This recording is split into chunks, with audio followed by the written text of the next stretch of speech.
Assalamualaikum warahmatullahi wabarakatuh. Jumpa lagi di channel yang keren ini, channel Mas Yano. Oke adik-adik, materi kali ini adalah materi hidrolisis garam. Skui disimak baik-baik, materi kali ini mengenai hidrolisis garam. Oke, jadi hidrolisis garam itu adalah peristiwa terurainya garam oleh air. Jadi pengertiannya adalah peristiwa terurainya garam oleh air. Jadi terurainya garam oleh air itu merupakan peristiwa hidrolisis. Terurainya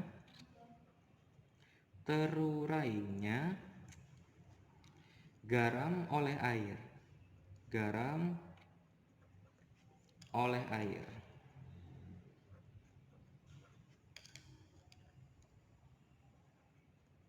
Oke.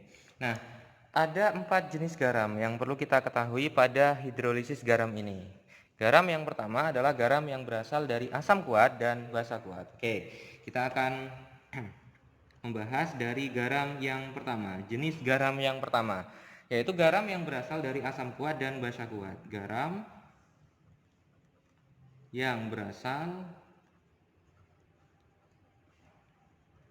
dari asam kuat dan basa kuat. Oke. Contohnya adalah garam NaCl. NaCl. Oke, itu adalah jenis garam yang pertama. Oke. Nah, NaCl ini, karena NaCl ini dia berasal dari asam kuat dan basa kuat, sama-sama kuatnya nih. Berarti NaCl ini dia berasal dari asam kuatnya HCl, basa kuatnya adalah NaOH. Nah, karena sama-sama kuat, berarti keduanya sama-sama terionisasi sempurna, sehingga tidak ada garam yang terhidrolisis dalam air. Sehingga dalam air reaksi hidrolisisnya hanya air saja yang akan terurai, yaitu H2O akan terurai membentuk yang namanya H3O+, fasenya aqueous, dan OH-, fasenya juga aqueous. Nah, karena ini tidak ada yang terurai oleh air, garamnya tidak ada yang terurai oleh air, maka ini dinamakan sebagai tidak terhidrolisis. Karena sama-sama kuat, tidak terhidrolisis. Oke. Nah, kemudian adik-adik di sini karena pada reaksi ini dia menghasilkan H3O+ dan OH- yang sama banyak, maka secara otomatis pH-nya adalah pH netral. pH netral sebagaimana kita ketahui pH-nya adalah pH 7. Artinya garam yang berasal dari asam kuat dan basa kuat memiliki pH sebesar 7. Oke, nah sekarang kita masuk ke jenis garam yang kedua. Jenis garam yang kedua adalah garam yang berasal dari asam kuat dan basa lemah. Jadi garam yang berasal dari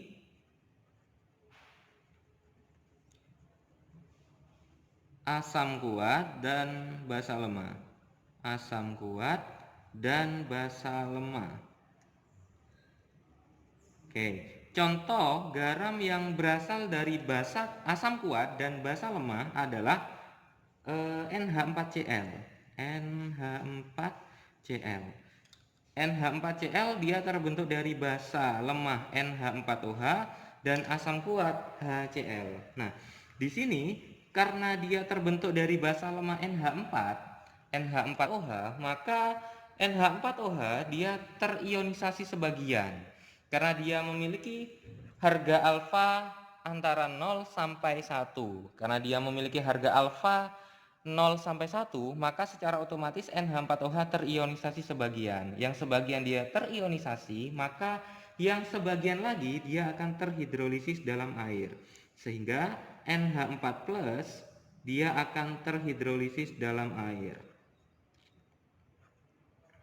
Maka akan mengalami kesetimbangan, dia membentuk yang namanya NH3 dan H3O+. Nah, karena di sini yang terhidrolisis hanya NH4 saja, maka kita namakan sebagai hidrolisis sebagian. Hidrolisis sebagian. Nah, kemudian kita lihat pH-nya kira-kira kalau dia berasal dari asam kuat dan basa lemah, kira-kira pH-nya berapa? Nah, di sini kita lihat pada reaksi hidrolisisnya. Pada reaksi hidrolisis ini, dia menghasilkan H3O+. Sehingga karena dia menghasilkan H3O+, artinya dia akan membentuk garam yang bersifat asam. Garam yang bersifat asam, pH-nya kurang dari 7. Oke, nah garam yang bersifat asam pH-nya kurang dari 7. Nah, karena pH-nya asam, maka kita bisa mencari konsentrasi H+. Maka muncul di sini rumus konsentrasi H+ untuk hidrolisis. Rumus dari konsentrasi H+ ini pada hidrolisis adalah akar KW per KB kali konsentrasi kationnya. Oke. Atau bisa juga menggunakan rumus akar KH kali konsentrasi kationnya. Oke. Oke, ini adalah rumus pada garam yang terbentuk dari asam kuat dan basa lemah. Nah, pada rumus ini ada istilah-istilah baru, yaitu ada harga KW. KW itu adalah konstanta water, konstanta water. Nilainya nanti adik-adik KW itu selalu 10 pangkat min 14 pada keadaan normal. Kemudian di sini ada KB. KB itu adalah konstanta basa, konstanta kebasaan atau konstanta basa. Kemudian di situ ada KH. KH itu adalah konstanta hidrolisis. Kemudian di situ ada M+, itu berarti molaritas kation, konsentrasi atau molaritas dari kationnya. Oke, ini adalah garam yang kedua yang berasal dari asam kuat dan basa lemah. Nah, sekarang garam yang ketiga. Garam yang ketiga ini dia berasal dari garam yang berasal dari asam lemah dan basa kuat. Kalau tadi asam kuat basa lemah, nah sekarang garam yang ketiga kebalikannya. Jadi garam yang berasal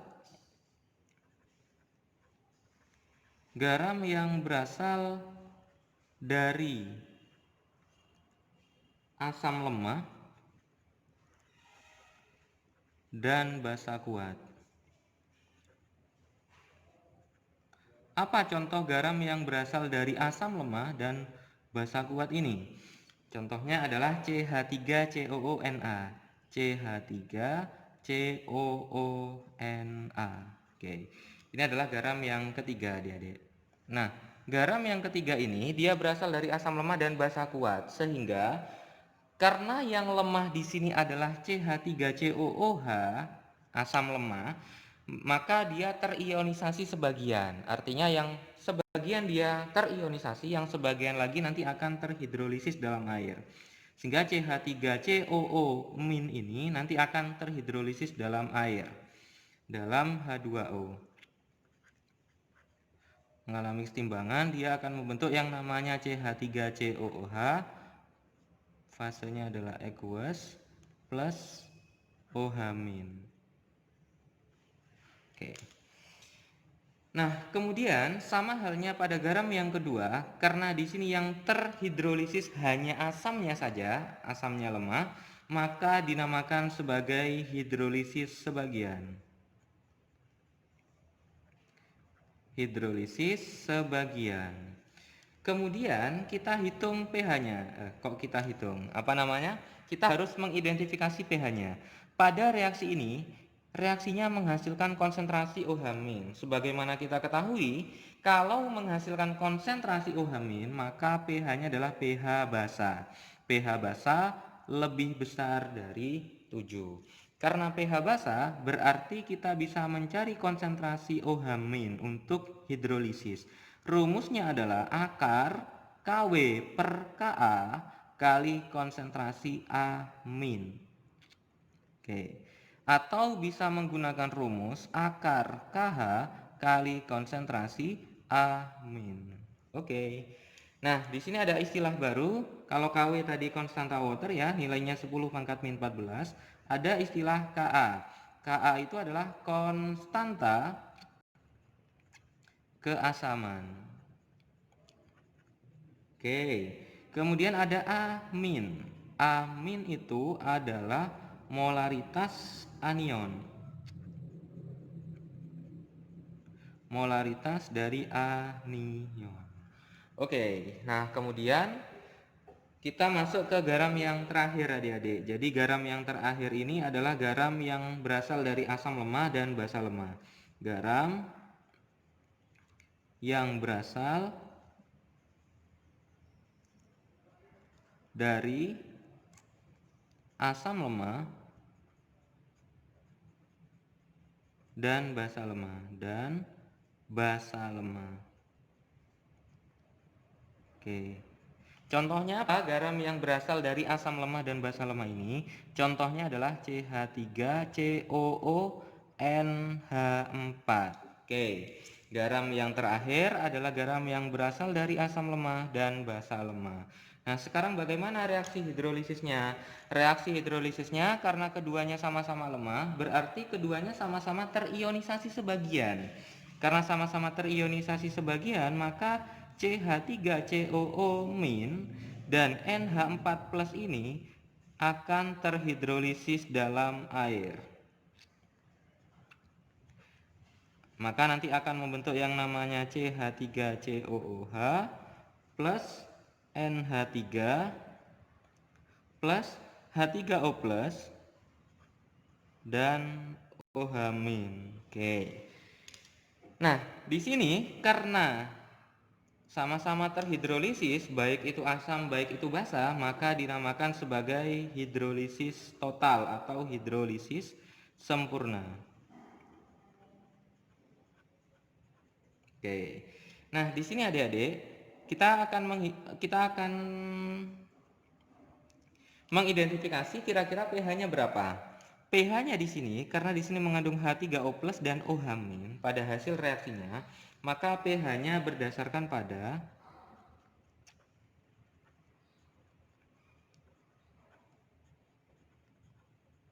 ada 3 kemungkinan adik-adik. Kalau harga Ka-nya sama dengan harga Kb, jadi ada Ka, Kb ya. Masih Anda tuliskan dulu Ka, Kb. Nah, kalau harga Ka-nya kan bisa sama dengan Kb harganya. Bisa Ka-nya dia lebih kecil daripada Kb. Bisa harga Ka-nya dia lebih besar daripada Kb. Maka kalau harga Ka sama dengan Kb, maka pH-nya adalah pH netral. Ingat ya, pada hasil reaksi di sini dia menghasilkan asam lemah dan basa lemah. Sehingga harga H3O+ dan OH- dipengaruhi oleh harga Ka dari asam lemah dan harga Kb dari basa lemahnya. Kalau Ka-nya lebih kecil daripada harga Kb, berarti pH-nya adalah pH basa. Kalau Ka-nya lebih besar daripada harga Kb, berarti pH-nya adalah pH asam. Gitu adik-adik. Kita tahu bahwa pH netral itu sama dengan 7, pH basa itu sama dengan lebih besar dari 7, bukan sama dengan ya. Kalau pH asam itu lebih kecil dari 7. Nah, untuk konsentrasi H+ sendiri itu sama dengan akar KW kali Ka per Kb. Oke, ini adalah rumus untuk garam yang berasal dari asam lemah dan basa lemah. Nah, sekarang kita akan coba latihan soal adik-adik. Oke, ini adalah soal yang akan kita bahas adik-adik.